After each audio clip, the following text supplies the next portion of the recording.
அந்தியூர் அருகே தங்கை மகளுக்காக 8 தாய்மாமன்கள் இணைந்து லாரி நிறைய சீர்வரிசை கொண்டு வந்தது அப்பகுதி மக்களின் கவனம் பெற்றது.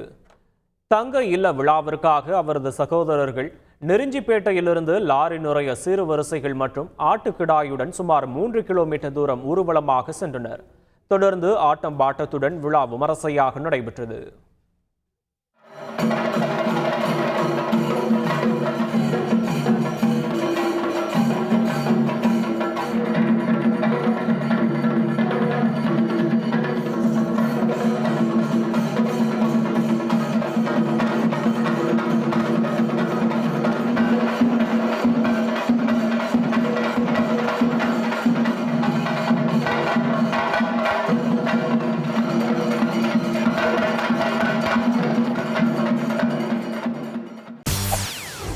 செய்திகளை உடனுக்குடன் தெரிந்து கொள்ள உடனே சப்ஸ்கிரைப் பண்ணுங்க.